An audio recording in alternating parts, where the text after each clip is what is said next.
The Basic Education Department is working on policies aimed at reducing child pregnancies.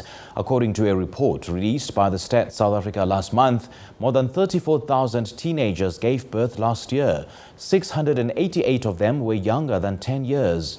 The department's director, Coceka Nogoduka, has outlined the planned policies at the plenary meeting of the South African National AIDS Council in Durban on Saturday. Nogoduka has asked SANEC's technical task teams to help align the policy to legal definitions of the age of consent. Nogoduka says there's been concern about the increase in the number of teenage pregnancies for a number of years now. She says there are more than 540,000 girls and young women living with HIV, the majority of whom are the school-going age.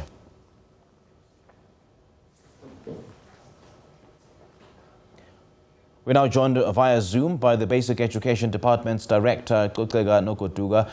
Coceka, very good evening to you. Thank you so much for joining us. I mean, so much has been said about teenage pregnancies. It's not something new. It's something that we've heard, for years here in South Africa and in different societies. But these alarming figures, what would you attribute them to?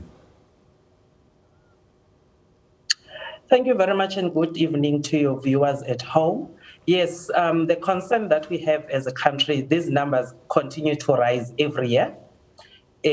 Also, we are starting to see a rising number of registered termination of pregnancies amongst our adolescent girls and young women, which are learners in the Department of Basic Education. With the advent of COVID-19, when learners were not attending schools, we saw a high rise of learners getting pregnant.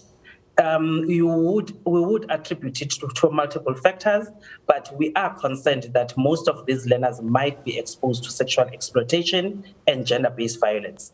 But also they were at home during lockdown and some of the parents were at work. So learners had free time on their hands because they were not at school under supervision of teachers. So we are quite concerned about the number of learners that are getting pregnant, especially the registered deliveries by the Department of Health of the ages 10 to 14 years old, because that translates to statutory rape according to South African law. Well, the fact that SANEC's technical task teams have been asked to help align the policy to legal definitions of the age of consent. From the department's perspective, what is the legal age of consent? I mean, we've heard the Deputy President, David Mabuza, yesterday lamenting the fact that some children as young as 10 years are falling pregnant. And we don't know who the perpetrators of this are. It could possibly be, their peers who are of the same age. So would those boys be also liable to prosecution? Yes, they would be. If you look at the South African Children's Act, you are 18 under a child that is under the 18 years old is still a child. If you look at the Department of Justice, you look at the age of sexual consent is the age of 15. So if you are between 15 and 17 years old, you may consent to sex, but that age group, you consent with your age mate. The policy further goes and says you may consent to sex if you are 15 years or to 17 years old with a partner that is 2 years older than you. So that remains within the age bracket of 15 and 18 years old where learners are able to have sex. Anything below age of 15, if you are having sex, you are not allowed to have sex. So even if you have it with your age mate that is 14 years old, you are both breaking the law. Therefore, the law will kick in and take its course. Also, these 10 to 14-year-olds, the majority of them, they are being impregnated by adult males, which then translates into a statutory rape. Well, the department's presentation to Parliament also showed that the Northern Cape has the highest rate of teenage pregnancy for girls and, aged 10 to 19, with 19.3% in that age group giving birth between April last year and March this year. Why the Northern Cape? Is there a specific reason why the Northern Cape, has recorded the high numbers of teenage pregnancies? As the department, we were concerned because when we were piloting the implementation of the comprehensive sexuality education program, we did not have any program implementation in the Northern Cape. Therefore, in the Northern Cape, the information around prevention, information around available sexual and reproductive health products for our learners has not started being shared in that province. Hence, we are attributing the fact that the numbers are higher than the rest of the provinces in the country. Therefore, we were highlighting it as the department, saying in 2022, the department will have to start making sure that we implement programs in the Northern Cape that are going to support the learners in that province. Just how accessible is the comprehensive sexuality education and as well as the access, to adolescent and youth-friendly sexual and reproductive health services to learners? Remember, CSE is part of the curriculum. So Yes. it's part of the life orientation subject. So every learner, it's a compulsory subject at school from grade 4 to grade 12. So CSE will then be available at an appropriate age, appropriate language, and appropriate culture for the learners from as young as age 10 years old. When we get to secondary school, which is between ages of 15 to 16, that is when we start introducing information around the different methods that are available for sexual reproductive health services. And we as a department also have a SOP, which is a standard operating procedure of how we partner with Department of Health and its NGOs on the provision of SRH services within our schools. So SRH services in secondary schools are available at arrangement with the Department of Health within the school, but also the Department of Health will then make arrangements to make sure that learners have access to the different SRH methods that are available. So as in answering your question in short, the services are available within our health facilities, and as the department, we try and make sure that we collaborate with the Department of Health to bring services to where the learners are, that is within the school, for the appropriate age and appropriate content and information. And I suppose the comprehensive sexuality education still remains in murky waters. I mean, you say that the age is still, an issue with regards to offering such services to all the learners. You mentioned, well, if I got you correctly, from 10 to 16 years. But do you not think it's time to cast the net much wider now, considering that girls as young as 10 years are now falling pregnant, so that, this CSE is now accessible to the lower levels of education? Yes, CSE in general is available because you remember in CSE we also talk about other things as well. We talk about the body changes. We also talk about GBV prevention. What are the signs and what are the learners supposed to be doing? So in the younger ages, the content is available for that. But the plea from DBE to the SANAC plenary was to say the Department of Health age of consent for SRH services is 16 years old. Therefore, we need to collaborate with the different departments, that is the Department of Social Development, Department of Health, Department of Justice, so that we can align all these laws to make sure that the law agrees for the learners to be able to access SRH services at the younger age, so that the Department of Education can then be prepared to teach the learners and share information at an appropriate age, knowing that the information that they would receive, they would also be able to receive the services from the Department of Health. But looking at the risk that we are at, I agree with you.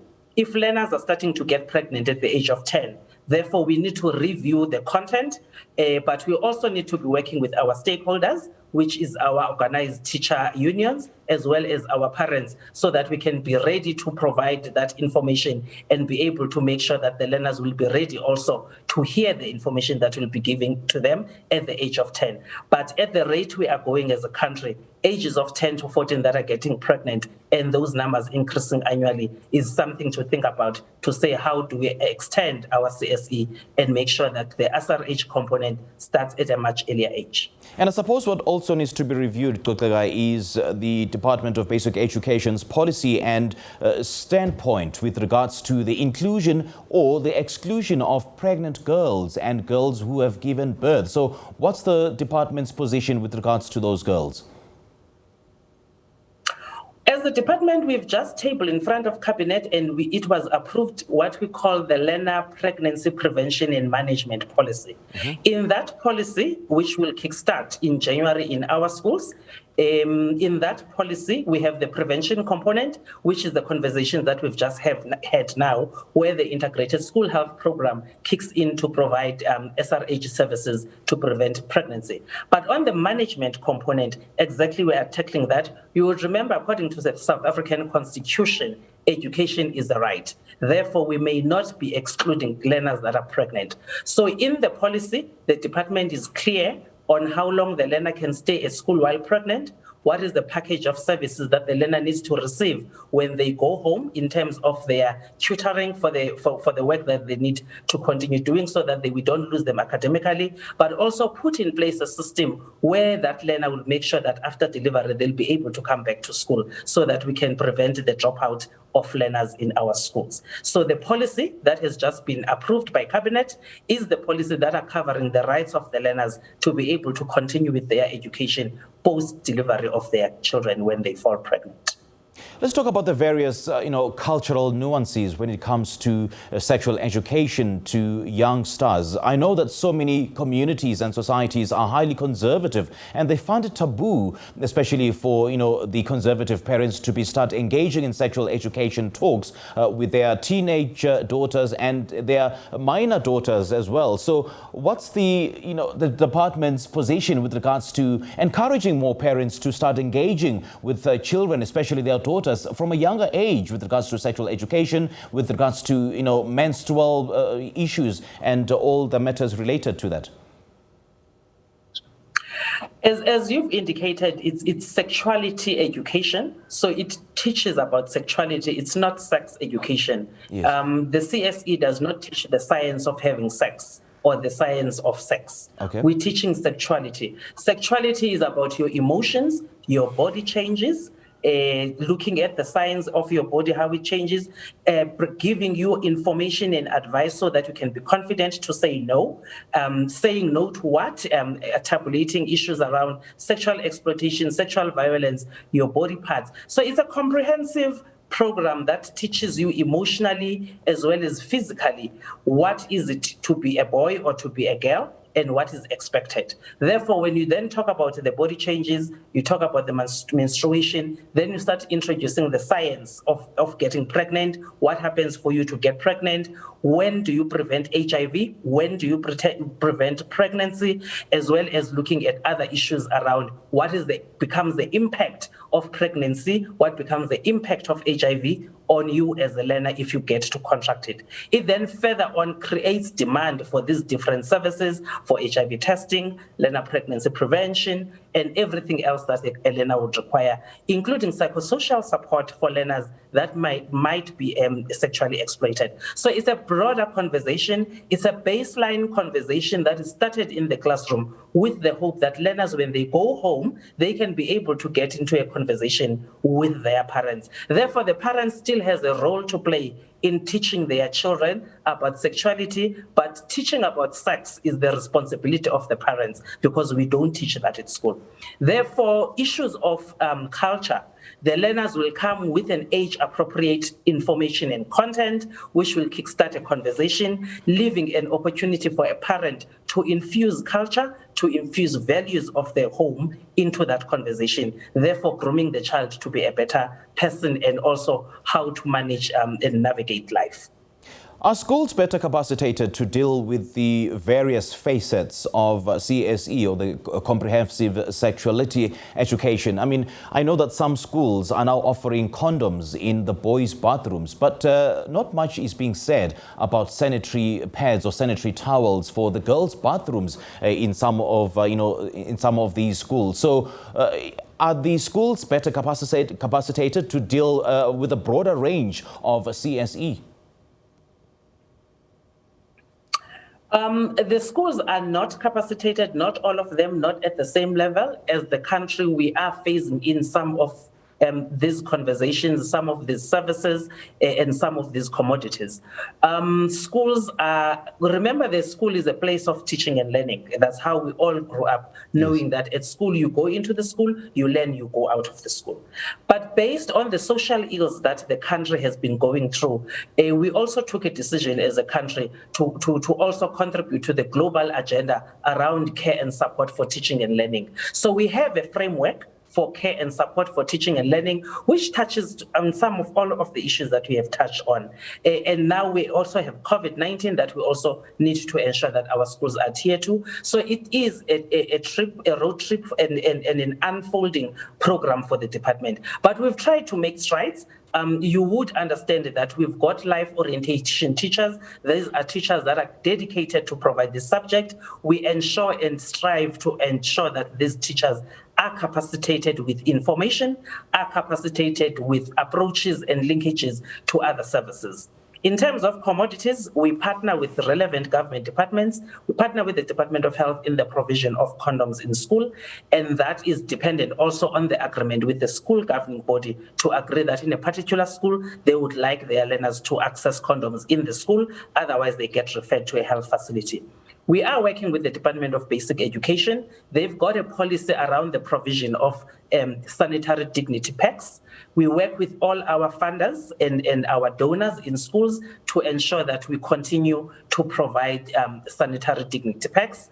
And the department is in conversations with our treasury to look at what approaches and what systems can we ensure that learners have access to sanitary dignity packs in their schools, including our WASH program, because our WASH program includes hand washing, includes sanitary dignity pack, as well as management of the sanitation. So that is the work that we continue to do as a department.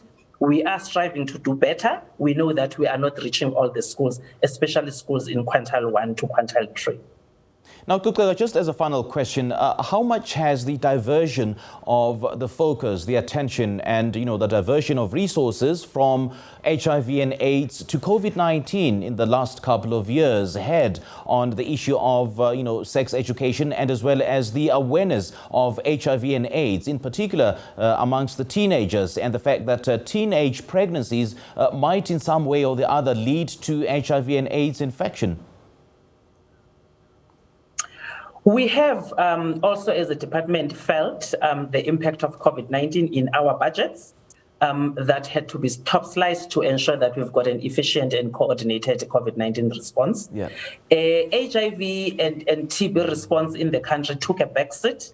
And also as in the education sector, it also took a backseat. We were much more knocked by COVID-19 when we had to close schools, because some of the learners were receiving information and services within the schools. We are trying as a department to look at our different approaches of how do we ensure that we continue to provide CSE and HIV prevention commodities and information for our learners. We've joined the world into the digital space. We are in the process of digitalizing our CSE programs. We have just tonight, with SABC 1, launch Breaking the Silence, which is a TV series that will start in January, that will continue providing information to our learners on television while they are at home. In January, we'll also be collaborating with our partners to launch some of the lessons in the CSE as radio lessons, so that we also balance the digital space in the country, as we know that some areas, they don't have access to internet, they don't have access to televisions. Therefore, we must make sure that as SABC is ensuring that radio is available across cities in the country. We're partnering with SABC, we're partnering with community radio stations, so that CSE can continue even if as a country we get to a space where we got to another lockdown and we have to lock down schools. So we are trying as a department to align with the rest of the world to try and do things differently and make sure that we continue providing services and information for our learners even outside the classroom. All right, Coceka, lovely chatting to you. Thank you so much for joining us this evening.